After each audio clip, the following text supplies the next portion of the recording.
When you talk about solar panel cleaning, we always think about these people cleaning with manual brushes with water.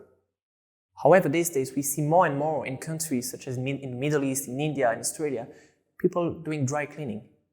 But at some points we try to understand what is the most important. Is it better to do dry cleaning or wet cleaning, and why are these people doing dry cleaning? The main reason, of course, if we also have a look in Africa, is the water access. That is at some points quite complicated. And the second point also is that we would like to reduce the water consumptions.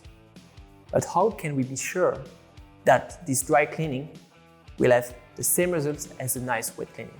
This is a big challenge that we are all facing these days.